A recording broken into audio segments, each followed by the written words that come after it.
In this article, surveying 33,000 people on what are their goals for the 2025 Chess.com Improvement Challenge, 94% of people wanted to improve their chess rating. The average rating of all improvers is 1,153, and most of them aim for a number of about 350 to 400 points above their current level, mostly ranging from 1,500 to 1,675. However, the problem is that so many of these people are just putting some particular elo as their ultimate chess goal just to then not adequately follow through with it. Here is what I mean. 84% of people that were surveyed spent their chess time simply playing chess. And while you might think that this is a fine way to spend your chess time, I can almost guarantee that most of the time that you use playing chess, you're just going to be playing blitz and bullets, the time controls that are entertaining but nowhere near educational. We're all guilty of this thing, doom playing, which is just blitzing a bunch of matches without really analyzing them, without seeing your mistakes or brilliant moves. You're just playing with the sole goal of increasing this virtual number by a couple of digits. My ultimate goal used to be 2000 elo, and when I started my journey, that was my ultimate sole goal. And after 2 years, I eventually achieved that by grinding non-stop. I grinded non-stop until I eventually reached 2000 elo.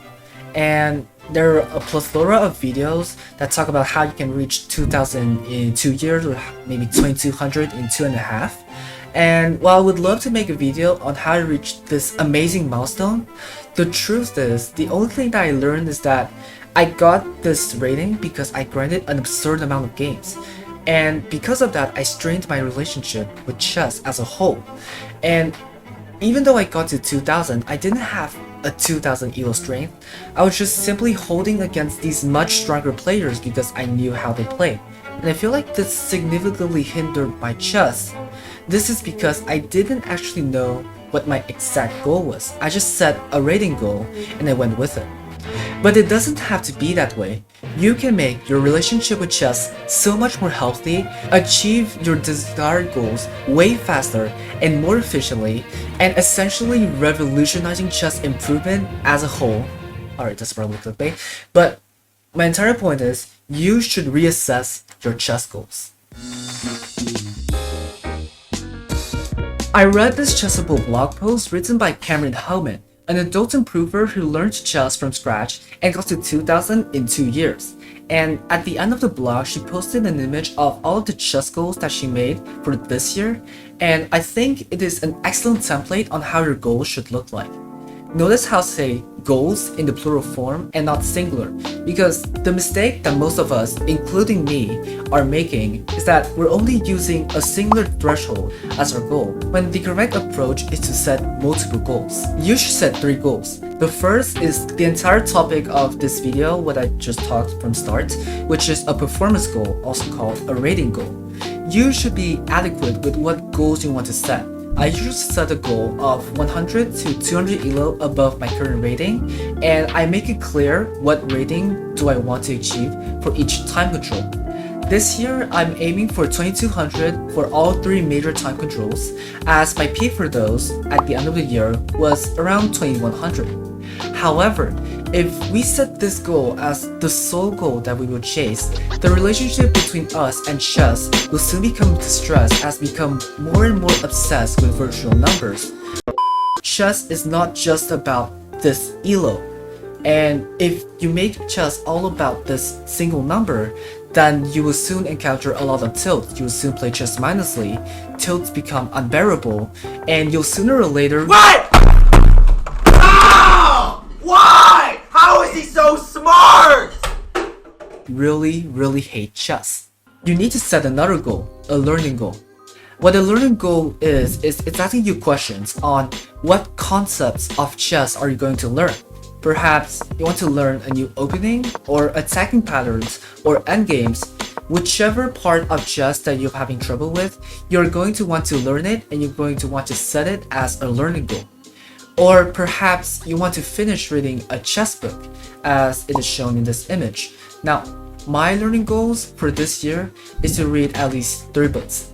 Endgame Strategy by Solomon Strashevsky, 100 Endgames You Must Know by Jesus de la Villa, and The Art of Attack in Chess by Vladimir Vukovic. On top of that, I want to learn another wide opening to replace the bird's opening in the long run. For example, maybe the Jobava London, or perhaps the Van Popiel Gambit. Finally, the last goal that I advise here is a process goal. Now, I personally don't use that goal simply because my time isn't really versatile. Time varies and I can't really dedicate a certain amount of time towards chess. So this is for the absolute hardcore players that genuinely want to improve. You're going to be employing a study plan and decide how much time you want to allocate for studying chess. Essentially decide how you want to use your chess time. This could be about 3 times a week, for simply half an hour at a time. It doesn't really matter, but the point is you make a schedule and you stick to it. A session, ideally for an hour, can be organized as follows. First of all, you're going to start with 15 minutes worth of puzzles. For this one, I recommend you get a puzzle book, or maybe you can go to chess.com puzzles or a puzzle site, and you're going to get an actual physical chessboard. Then, after setting up the position, you solve the puzzle by calculating every single logical outcome instead of purely basing on intuition. Alright, so first move was not a fade, right? Because king g7, I fork, king 8 g8, I fork. So king h8, knight e6, queen g8. Is this a staircase? Check, check, check, check, check, check, check, check, check. Yes, a staircase, yeah. Check. Check. Dang it. Check. Check. Not a fade, like, no city, I can't, like, yeah, I mean, I win. After 15 minutes has passed, you're going to load up a game of 15 plus 10 on a chess platform. The game may take about 25 minutes.